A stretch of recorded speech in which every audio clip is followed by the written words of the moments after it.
हाय दोस्तों, तो आप देखना शुरू कर चुके हैं बॉलीवुड की बात यूसुफ अजमेरी के साथ। तो आज के एपिसोड 11 में आपको देखने को मिलेंगी कुछ ऐसी खबरें जो सोशल मीडिया पे और बॉलीवुड में छाई हुई हैं। तो दोस्तों, फर्स्ट खबर तो ये है कि फर्स्ट और सेकंड एक ही बात है, मगर स्टार्ट पहले से ही करनी पड़ती है। कपिल ने बोलती बंद की पेटीएम फाउंडर की। पेटीएम फाउंडर जो हैं वो आए थे कपिल शर्मा के शो में। तो वहाँ कुछ बातों में उन्होंने एक सवाल के जवाब में कहा कि आदमी को गुजारा करने के लिए 1-2 लाख रुपए बहुत होते हैं महीने के, इतना मिल जाए तो काफ़ी है। तो इसके जवाब में हाजिर जवाब कपिल शर्मा तो आप लोग जानते ही हैं। तो उन्होंने फ़ौरन कहा कि भाई 1-2 लाख आप रख लो और बाकी के जो है हमें पेटीएम कर दीजिए। उस पर काफ़ी हंसी मजाक हुआ दोस्तों। और दूसरी खबर चल रही है गोविंदा की अपनी पत्नी सुनीता के साथ मनमुटाव की, जो कि कंफर्म है भी और नहीं भी है, कुछ ऐसा चल रहा है। उसमें सुनीता ने मई में बांद्रा ईस्ट कोर्ट में जो है याचिका दायर की थी गोविंदा से अलग होने के लिए, जो कि कहाँ तक सच है पता नहीं, मगर सूत्रों के हवाले से खबर तो यही है कि भाई उन्होंने दायर की थी और वो अलग होना चाहते थे। हिंदू एक्ट के तहत, हिंदू एक्ट 1955 हिंदू एक्ट जो है उसके तहत उसकी धारा 13/1 करके कुछ और धाराएँ भी हैं, उसके चलते उन्होंने जो है अप्लाई किया था। और गोविंदा पे इल्ज़ाम लगाया था कि वो मुझे शादी में धोखा दे रहे हैं और प्यार नहीं कर रहे हैं, और मतलब ऐसा ही आपस में उनका जो तालमेल है सही नहीं बैठ रहा था। और उनका जो है अफेयर चल रहा है अभी एक 30 इयर्स की कोई मराठी एक्ट्रेस के साथ, ऐसा उन्होंने इल्ज़ाम लगाया था गोविंदा पे।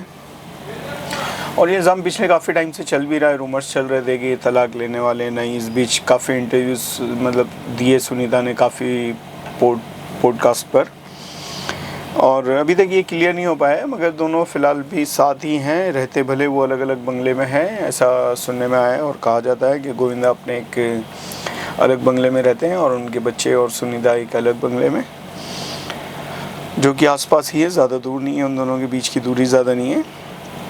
तो गोविंदा पे ये इल्ज़ाम लग रहा है, मगर ये कहा जा रहा है कि लाइमलाइट की वजह से किया जा रहा है, और ऐसी कोई खबर नहीं है कि वो तलाक ले रही हैं। और शायद हुआ भी हो, क्योंकि कोर्ट की बात आ रही है, तो उन्होंने ज़रूर याचिका दायर की होगी, मगर फिर बीच में आपस में सेटलमेंट हो गया होगा। काफ़ी सालों से साथ रह रहे हैं। इस पर टीना आहूजा ने भी कहा है, उनकी बेटी जो हैं उनका भी बयान ये है कि भाई ऐसा कुछ भी नहीं है, हम लोग सब साथ हैं। और दूसरा है एक आरजे महविश ने अपनी फ़ोटो पोस्ट किया। आरजे महविश वही जो आजकल अपने क्रिकेटर योगेंद्र चहल के साथ काफ़ी नज़र आती रहती हैं, और उन्होंने एक फ़ोटो पोस्ट की है चिराग पासवान के साथ। और फ़ोटो तो नॉर्मल बात है, कोई भी किसी के साथ शेयर करता रहता है, मगर उसमें कैप्शन बड़ी बात है। कैप्शन उन्होंने बड़ा हार्ड लिखा है। उन्होंने कहा किसी ने बदतमीज़ी की तो घर से उठवा लूँगी, ऐसा कुछ कमेंट है।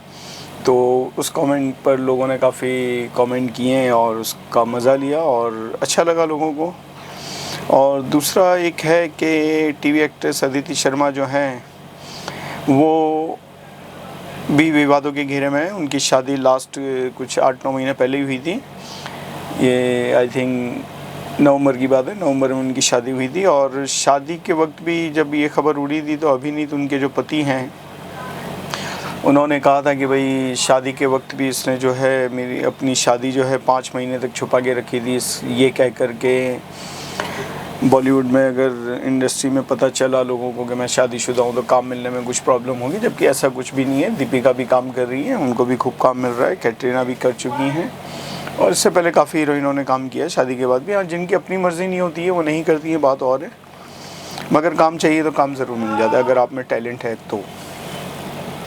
और यही ऐसा इल्ज़ाम लग रहा है एक दूसरे पे। और उनके पति जो हैं वो कहते हैं कि अदिति का अफेयर भी है उनके किसी को आर्टिस्ट के साथ, तो ऐसी सब बातों को लेकर वो अलग होना चाहते हैं, और वो भी बहुत जल्द अलग हो जाएंगे ऑफिशियली। अभी अनाउंस तो हुआ नहीं है, मगर ऐसी चर्चा चल रही है कि वो बहुत जल्द ऑफिशियली अनाउंसमेंट कर देंगे कि हमारी शादी अब टूट चुकी है। और दोस्तों, डेजी शाह से मिली जुली एक खबर आई है। डेजी शाह जो कि जय हो से उन्होंने अपना डेब्यू किया था, पहले वो गणेश आचार्य के साथ डांसर्स थी और उनके साथ मतलब कोरियोग्राफी करती थी। तो दोस्तों, उनका एक वीडियो वायरल हुआ है गणेश आचार्य की ही साथ में, जो कि कुछ अजीब लोगों का कहना है ऐसा के इंटीमेट्स टाइप का वीडियो है, जिस पर सफाई देते हुए डेजी शाह ने कहा कि भाई ऐसा कुछ भी नहीं है, मास्टर जी और मैं एक गाने की रिहर्सल कर रहे थे और उसी बीच का वो वीडियो है और लोग उसको गलत नज़रिए से ले रहे हैं, लोगों को अपनी सोच बदलनी चाहिए, ऐसा कुछ भी नहीं है। जिसने भी ऐसी घटिया सोच के साथ ये वीडियो शेयर किया या ऐसा सोचा, वो गलत सोच रहे हैं, ऐसा कुछ भी नहीं है। वो वीडियो क्लीन है, गाने के दौरान, रिहर्सल के दौरान ली गई वो वीडियो है और उसमें ऐसा कुछ है भी नहीं। वो कहती हैं मैं तो अराउंड उनके घूम रही थी बस आजू बाजू, और कुछ भी नहीं है उस वीडियो में। और दोस्तों टीवी जगत से खबर है कि अनुपमा जो सीरियल आता है वो नंबर 1 पे चल रहा है। लास्ट वीक 1-2 वीक पहले जब क्योंकि सास भी कभी बहू है 2 जो स्टार्ट हुआ था, फर्स्ट वीक में तो फर्स्ट नंबर पे आ गया था, मगर उसके बाद जो है वो धड़ाम से गिर चुका है। अनुपमा जो है वो फर्स्ट नंबर पे है, तारक मेहता का उल्टा चश्मा दूसरे नंबर पे, और सास भी कभी बहू थी 2 जो है वो चौथे नंबर पे आ गया है। तीसरे नंबर पे है उड़ने की आशा करके एक सीरियल है, वो है। तो ऐसा ही है। और दोस्तों कौन बनेगा करोड़पति जो अमिताभ होस्ट करते हैं, वो 28वें नंबर पे है, बहुत ही पीछे 28 नंबर पे, सोचिए। और एक एक्ट्रेस है नौशीन करके, जिन्होंने एक शादी.com साइट, शादी.com नहीं मतलब कोई ऐसी साइट जो चलाती हैं, सीमा तपड़िया करके जो है, उनसे कांटेक्ट किया था अपनी शादी के लिए कि भाई मेरे लिए कोई अच्छा रिश्ता ढूंढिए। तो उन्होंने ये कह के मना कर दिया कि आप मुस्लिम हैं, हम आपके लिए रिश्ता नहीं ढूंढ सकते हैं, या ऐसा कुछ उनका बयान था, जो कि काफ़ी मतलब अपने आप में अलग टाइप का है। शादी तो कोई भी किसी से करता है। और उन्होंने जो नौशीन है, उन्होंने ये भी कहा कि मैं इस्लाम फॉलो नहीं करती हूँ, भले मैं पैदाइशी मुस्लिम हूँ मगर मैं इस्लाम फॉलो नहीं करती हूँ, और उनको किसी मतलब गैर इस्लामिक शख्स से भी शादी अगर होती है, अच्छा पैर मिलता है, तो वो करने को तैयार थी, मगर उस वक्त ये कहकर उन्हें मना कर दिया गया। और दोस्तों बॉलीवुड की हमारी खास चहीती बड़बोली कहना चाहिए अभिनेत्री कंगना रनावत, जो कि अब एक MP भी हैं, सांसद बन चुकी हैं, उन्होंने हाल में एक बयान दिया जो कि बहुत ही बेवकूफ़ाना बयान है उनका, जो कि पहले भी देती रही हैं। उन्होंने अमित शाह को लेकर ये बात कही है। कुछ दिन पहले एक बिल संसद में पेश हुआ था, तो उसके अपोज़ में विपक्षी दलों ने वो जो बिल है वो फाड़ दिया था, बिल की कॉपी जो है वो फाड़ कर अमित शाह के मुंह पे फेंकी थी। ऐसे विजुअल भी आए संसद TV से भी, वो ऑन रिकॉर्ड है, उसमें कुछ मिली भगत नहीं है, ना ही कुछ गलत मतलब कह सकते हैं हम कि वो सच्ची घटना थी। मगर उसी घटना को लेते हुए संसद के बाहर निकल के कंगना ने बिल्कुल उससे हट के एक बयान दिया और कहा कि विपक्ष के लोगों ने अमित शाह पर बिल फाड़ कर फेंक दिया और उनका माइक भी छीनने की कोशिश की, गले में जो लगा था या जो भी था वैसा कुछ, तो ऐसा किया, उन पर धक्का मुक्की का इल्ज़ाम डाला और पत्थर भी फेंके गए। जबकि संसद में ऐसे चीज़ें ले जाने पर रोक है, पत्थर वगैरह या कोई भी ऐसी आपत्तिजनक चीज़ें हैं हम नहीं ले जा सकते हैं संसद में, हम नहीं मतलब सांसद लोग जो जाते हैं वहाँ पे पूरी चेकिंग सिक्योरिटी होती है। तो ये कंगना का बयान बिल्कुल बेकार है और पता नहीं वो अमित शाह को सपोर्ट कर रही हैं या उनके अगेंस्ट बातें कर रही हैं, समझ से बाहर है। आए दिन वो ऐसी बेवकूफ़ाना टाइप की बातें करती रहती हैं, जो कि उन्हें बचना चाहिए। वो एक मैच्योर्ड वुमेन है, काफ़ी उम्र हो चुकी है उनकी, मगर खैर बेवकूफ़ी की कोई उम्र तो होती नहीं है, चाहे वो बचपन में बेवकूफ़ियाँ करो या जवानी में करो या बुढ़ापे में कर सकते हैं, मगर उसका एक दायरा होना चाहिए। और दोस्तों इसी के साथ खबर आई है कि PVR वगैरह जो है अभी सही नहीं चल पा रहे हैं, क्योंकि अच्छी फिल्में नहीं आ रही उनके लिए, क्योंकि बॉलीवुड अच्छी फिल्में नहीं बना पा रहा है, या किसी भी सेक्टर में इंडिया में कहें तो फिल्में इतनी अच्छी नहीं बन रही हैं कि लोग फिल्में जाके टॉकीज़ में देखें।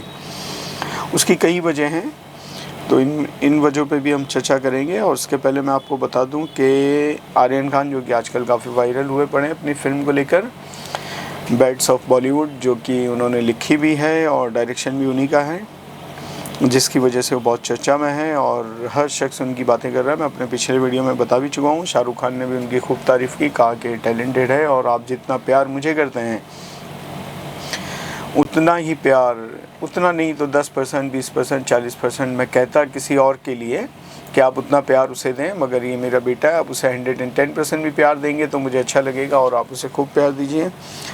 और हर बाप यही चाहेगा अपनी औलाद के लिए कि आप उन्हें 100 नहीं 200% मोहब्बत करें, मुझसे ज़्यादा करें। तो खैर अल्लाह उनको कामयाबी दे, मेहनत करेंगे तो कामयाब होंगे, और टैलेंट होगा तो बॉलीवुड तो जानते ही हैं आप, सर आँखों पे बिठा लेता है एक ही फिल्म से या एक ही हरकत से। तो दोस्तों ऐसी ही बातों के साथ जो पीवीआर आजकल चल रहा है, पीवीआर को सही फिल्में नहीं मिल पा रही है। पीवीआर आइनॉक्स जो है एक चैन है, ये दोनों टॉकीज़ों की जो चलती है। लास्ट जो इनका ऑडिट हुआ उसमें 316 करोड़ जो है टिकटों से जो इनकम होती है वो ड्रॉप हुआ है। 316 करोड़ दोस्तों, सोचो इतना ड्रॉप आया है। उसका मतलब यही है कि अच्छी फिल्में नहीं आ रही हैं या रेट बहुत ज़्यादा है। इसमें ये भी चीज़ है। ये 18 अगस्त की रिपोर्ट है, जो कि ऐसा कहा जाता है, लास्ट जो रिपोर्ट आई है इनकी पीवीआर वालों की, आइनॉक्स पीवीआर की। पॉपकॉर्न के रेट काफ़ी ज़्यादा है, पॉपकॉर्न से कमा रहे हैं वो लोग। पॉपकॉर्न और खाने पीने की और भी चीज़ें उन्होंने बढ़ा दी हैं वहाँ पे। तो ये जो आउटलेट है अब जो है पीवीआर सिनेमा को, आइनॉक्स पीवीआर जो कि सिनेमा दिखाने के लिए मार्केट में आया था, आजकल अपना रेस्टोरेंट चला रहा है, समझ लो ऐसा चल रहा है। उन्होंने खाने पीने की कुछ चीज़ें बढ़ा दी हैं अपने मेन्यू में, और काफ़ी फूड कोर्ट चल रहा है, और उन्होंने होम डिलीवरी भी शुरू कर दी आजकल। तो दोस्तों देखिए ये हाल है बॉलीवुड की फ़िल्मों की वजह से टॉकीज़ों का, या यूँ कहें कि उनके रेट बहुत हाई फाई है, क्योंकि उनका मेंटेनेंस भी हाई फाई है। अगर फिल्म नहीं चल रही है या कम लोग हैं, मगर स्टाफ मेंटेनेंस तो वही चल रहा है वहाँ पे, उतना ही लग रहा है। तो उसी को देखते हुए, और दोस्तों एक वही रिक्वेस्ट मेरी हमेशा की तरह, वही इसको आप माइंड में रख लें कि अब मेरा ये वीडियो शेयर करें हर जगह और लोगों तक पहुंचाएं बॉलीवुड की अच्छी अच्छी खबरें, ताज़ी खबरें। और आज से बॉलीवुड में एक और हंगामा होने वाला है। हंगामा तो नहीं कहेंगे, बॉलीवुड से कनेक्टेड ही बात है। टीवी में हंगामा होने वाला है। आज से बिग बॉस स्टार्ट हो रहा है, बिग बॉस 19। शाम को उसका टेलीकास्ट, शाम को क्या रात को उसका टेलीकास्ट स्टार्ट हो जाएगा। शाम तो अभी चल ही रही है। तो दोस्तों ये ताज़ा तरीन खबरें हैं। होम डिलीवरी में जो पीवीआर कमा रहा है उसमें बहुत अच्छी इनकम उनकी बढ़ी है, और कुछ इजाफा हुआ है जिससे उनको हौसला हुआ है कि हाँ चलो हम अपना मेंटेनेंस निकाल सकते हैं।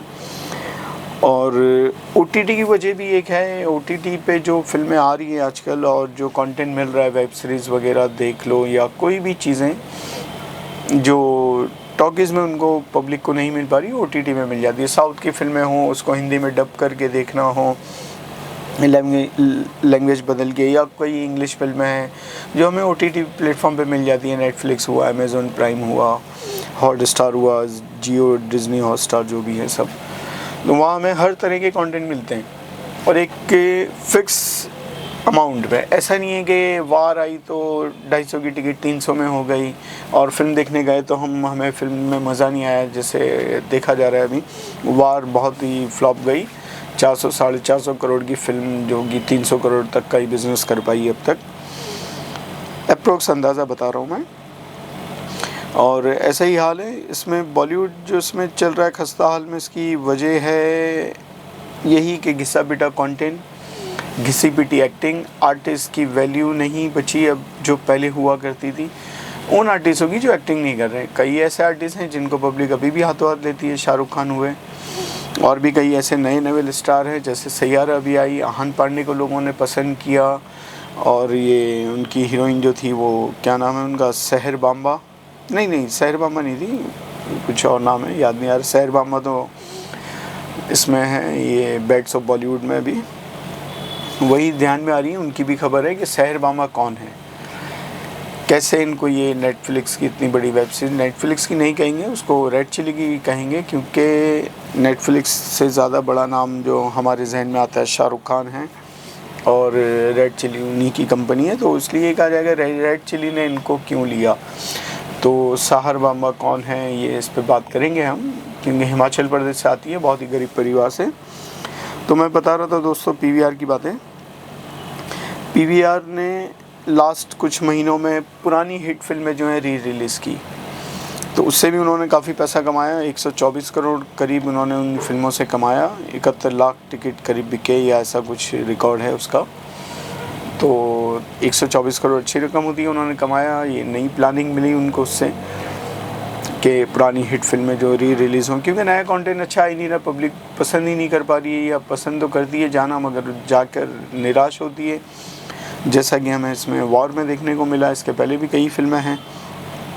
रेड 2 लास्ट बहुत अच्छी चली थी, इसके अलावा कोई आसपास तो अभी कोई ऐसी फिल्म नहीं है जो ज़्यादा अच्छी लोगों ने पसंद की हो, सैयारा को छोड़ दें तो दोस्तों ये हाल है अभी जो ये चल रहा है इनका। सस्ते टिकट जो इन्होंने स्टार्ट किए हैं, जैसे मंगल के दिन 149 या 99 का जो टिकट रेट रखते हैं कई जगहों पर PVR आइनॉक्स में, तो ये चीज़ भी फ़ायदा दे गई उनको, तो इससे भी एक बिज़नेस में बढ़ोतरी हुई है उनके। लेकिन ये उस लिमिट तक नहीं है जहाँ तक ये सोचते हैं, इसीलिए इन्होंने फूड जोन जो है अपना जो इंक्रीज़ किया है, उसमें जो क्वालिटी तो है ही, मगर जो क्वांटिटी अलग अलग टाइप की चीज़ें बढ़ाई है उन्होंने, और उसका रेट भी हाई फाई है। पॉपकॉर्न के रेट लोगों को बिल्कुल अखरते हैं कि आप पॉपकॉर्न लेने जाएं या फिल्म देखने जाएं बराबर हो जाता है, बल्कि पॉपकॉर्न ज़्यादा महंगा होता है टिकट से, कई बार ऐसा भी होता है। और सस्ते टिकट निकालने की वजह से भी 32% उनको बेनिफिट हुआ है, वो भाव बढ़े हैं जो मतलब चलते थे, और उससे काफ़ी नुकसान चलता रहता है। रेस्टोरेंट की वजह से 25% उनको बेनिफिट में इजाफा हुआ है, ऐसी रिपोर्ट्स हैं। तो यही खबरें हैं दोस्तों। तो इसके चलते PVR जो है अपने आप को एक अलग थलग फिल्मों से करते हुए रेस्टोरेंट लाइन में जो है सेट होता हुआ दिख रहा है, ऐसा भी कहा जा सकता है। मगर बेसिक बिजनेस उनका फिल्मों का ही है, उसका रेंट, मेंटेनेंस, भाड़ा, लाइट बिल, ये वो सब निकालना उनको भारी पड़ता है। तो बॉलीवुड वालों से यही गुजारिश रहेगी हमारी, अच्छा कंटेंट बनाएं, अच्छी फिल्में बनाएं ताकि लोग देखें। और लोगों से भी यही अपील है कि आप अपना पैसा सोच समझ के खर्च कीजिए। ज़रूरी नहीं है कि ऋतिक हैं या शाहरुख हैं या सलमान है तो हम फिल्म देखने चले गए। कंटेंट अच्छा होना चाहिए, एंटरटेनिंग है या नहीं है ये सोचना समझना ज़रूरी है। इसके लिए हमारे ऐसे क्रिटिक्स बैठे हैं, मतलब मैं तो कहीं नहीं लगता हूँ, मुझसे बड़े बड़े क्रिटिक हैं, कोमल नाहटा जी हैं, और भी कई ऐसे क्रिटिक हैं जो सच्चा रिव्यू करते हैं और बताते हैं कि भाई फिल्म में क्या दम है क्या नहीं है, आपको देखना चाहिए नहीं देखना चाहिए। फिर आप खुद उनका रिव्यू देख के डिसाइड कर सकते हैं।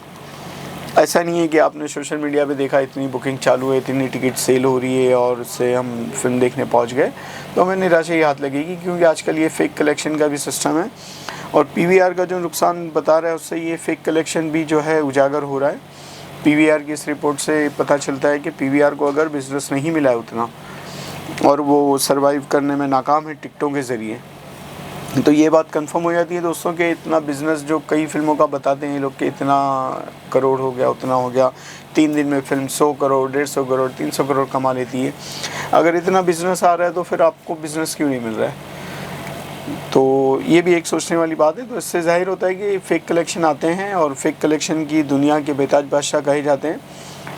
क्रिटिक्स की दुनिया के नंबर 1 क्रिटिक्स जो अपने आप को कहते हैं KRK, वो हमेशा दिनेश विजन के बारे में यही कहते हैं कि फ़ेक कलेक्शन के बादशाह वो हैं। अब तक किसी भी प्रोड्यूसर ने ऐसा फ़ेक कलेक्शन नहीं दिया जो कि ये देते आए हैं।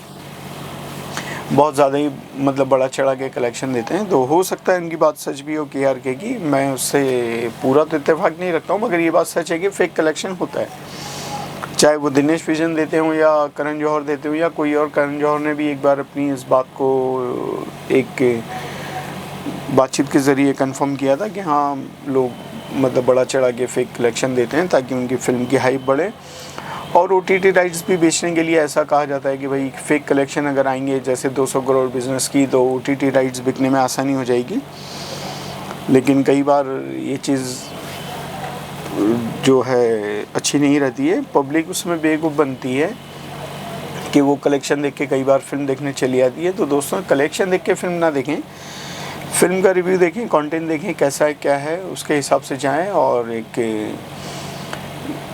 नॉर्मल रेट जो होते हैं वो रखे जाएं PVR आइनॉक्स की तरफ से, तो पब्लिक को आसानी रहेगी फिल्मों में आने के लिए, ताकि वो आएंगे। और हो सकता है 150 रुपये की टिकट में वो आपकी टॉकीज़ में आए और 300 रुपये का पॉपकॉर्न खाएंगे, तो बेनिफिट आपको दोनों तरफ होगा। मगर क्या है कि पब्लिक पहले आपके रेस्टोरेंट में कदम तो रखे। कई रोड पे हम लोग रेस्टोरेंट देखते हैं, अगर हमें पता चलता है बहुत महंगा है तो हम लोग नहीं जाते हैं। कई लोग अफोर्ड नहीं कर सकते हैं। बोले नहीं यार 20-30 रुपये का मैं वड़ा पाऊँ या ठंडा पी लूँगा, जूस पी लूँगा नॉर्मल। लेकिन अगर हमें पता हो कि नहीं यार यहाँ सस्ती चीज़ें मिलती हैं तो हम लोग चले जाते हैं उस रेस्टोरेंट में, हम लोग जाके खा पी लेते हैं कि चलो 500-1000 का बिल आएगा, दोस्तों के साथ बैठ के खा लेते हैं। तो ये कंफर्म होना चाहिए दोस्तों कि लोगों को अपनी तरफ जो अट्रैक्ट करने के लिए ये चीज़ ज़रूरी है। तो मैं यही कहूँगा PVR अपने टिकट के रेट्स कम करे तो पब्लिक बेशक आएगी, और बॉलीवुड जो है अपना कंटेंट सुधारे। साउथ की फिल्में कई अच्छी आती हैं तो कई बार अवेलेबल नहीं होती सब टॉकीज़ों पर, आसपास लोग उसको देखने जाना चाहते हैं तो वो अपने एरिया में नहीं मिलती हैं, और ज़्यादा दूर जाना उनके लिए पॉसिबिलिटी नहीं होती है, टाइमिंग है, कभी क्या है, कुछ भी वजह होती है। तो ये इस चीज़ को भी देखना चाहिए कि अच्छी फिल्मों को स्क्रीन मिलने चाहिए और लोगों तक पहुँचे फिल्में, ऐसा माहौल बने, लोग जो आर्टिस्ट हैं बॉलीवुड के या जो डायरेक्टर प्रोड्यूसर हैं वो झूठ छोड़ें और अच्छी और सच्ची बातें लोगों तक पहुँचाएँ। प्रोपोगेंडा फिल्मों से बचें, जैसे आजकल आती रहती हैं। लास्ट वीडियो में मैंने बात की थी उदयपुर फाइल की, जो कि बहुत ही ओरिजिनल टॉपिक पे थी, मगर उसको जो पेश करने का अंदाज़ था वो गलत था उनका, और नज़रिया गलत था, तो फिल्म नहीं चली। नहीं चलने के बाद अमित जानी जो उसके प्रोड्यूसर डायरेक्टर थे, शायद डायरेक्टर थे प्रोड्यूसर थे, तो उन्होंने काफ़ी उल्टा सीधा हिंदू समाज को कहा था, जिसका मैंने अपोज़ भी किया था अपने लास्ट वीडियो में। ऐसा नहीं करना चाहिए, किसी भी डायरेक्टर को या प्रोड्यूसर को ऐसे झूठ मत फैलाओ। आप फिल्म बना रहे हो अपनी कमाई के लिए, अपने लिए, पब्लिक के लिए बना रहे हो तो आप फिल्म बनाओ, यूट्यूब पे डालो ना, फ्री में दिखाओ, देखो कितने व्यूज़ मिलते हैं, आपको मज़ा आ जाएगा। आपको तो पब्लिक तक पहुंचानी है ना। ऐसे लोगों के लिए मैं यही कहूँगा कि अगर आप फिल्म पब्लिक के लिए बना रहे हो, जैसा कि आप लोग दावा करते हो कि नहीं हम देश का जो माहौल है वो दिखा रहे हैं, और इसके लिए आप यूट्यूब पे डाल दो फिल्में, दूरदर्शन पे रिलीज़ करो। हमारे सरकारी जो चैनल है उनको बेनिफिट होना चाहिए आपसे। और फिर बाद में नहीं चलती है तो उल्टा सीधा कहते हैं और झूठ बोलते हैं कि मैं तो इससे पैसे आते तो उसको मदद करता। अरे 100 करोड़ आते, तुम 100 रुपये उनको नहीं देने जाते, या जाते भी तो अपनी जेबें तो भर चुके होते हैं। मदद करनी थी अगर आपको, तो लास्ट वीडियो में भी मैंने कहा कि अगर मदद करनी है आप अनाउंस करो, करोड़ों रुपया जमा हो जाता, आपके पास भी जो पैसा है वो भी दे देते आप। 10, 12, 15 करोड़ की फिल्म बनाने की ज़रूरत ही क्या थी, आपको 1 करोड़ दे देते, उनकी लाइफ सेट हो जाती। ऐसे झूठ मत फैलाओ। अभी एक और फिल्म आ रही है बंगाल फाइल्स, जिसका ट्रेलर रिलीज़ हो चुका है। वही हमारे कश्मीर फाइल्स के डायरेक्टर उन्होंने ही बनाई है। उनकी लास्ट 1-2 फिल्में तो फ्लॉप हो गई थी जम के, और अब ये आ रही है। पहले इसका नाम शायद दिल्ली फाइल्स था, अब बंगाल फाइल्स के नाम से रिलीज़ हो रही है फिल्म। इसमें भी लोगों ने ऑब्जेक्शन उठाया कि यही प्रोपेगेंडा है। पहले दिल्ली फाइल्स थी क्योंकि वहाँ पे आप पार्टी की सरकार चल रही थी, तो इसलिए उसका नाम दिल्ली फाइल्स रखा गया था ताकि दिल्ली गवर्नमेंट को बदनाम किया जा सके। मगर फिर इसको बदल के जो है वो बंगाल फाइल कर दिया। मगर ट्रेलर को देखने के बाद मैंने सोचा शायद ये अफवाह भी हो, क्योंकि जो स्टोरी की लाइन है वो बंगाली लैंग्वेज के ऊपर ही है, बंगाली लोगों के ऊपर रखी गई है, कैलकाटा बेस है, और उसका नाम दिल्ली फाइल्स क्यों रखा गया हो ये मैं मान नहीं सकता। चाहे कुछ भी हो, झूठ का तो हम लोग साथ देते ही नहीं, हम सच्ची बातें करते हैं कि हाँ भाई चलो दिल्ली फाइल्स, उसका नाम सूट नहीं होता है कि उसका नाम बंगाल फाइल्स सही है। चलो ठीक, खैर अच्छी बात है। वीडियो काफ़ी लंबा हो चुका है, तो दोस्तों मेरे वीडियो को शेयर करें और पूरा देखा कीजिए, आगे से एंड तक अच्छी अच्छी बातें होती हैं। शेयर करें, सब्सक्राइब करें, नेक्स्ट वीडियो के लिए इंतज़ार करें। Okay, bye bye.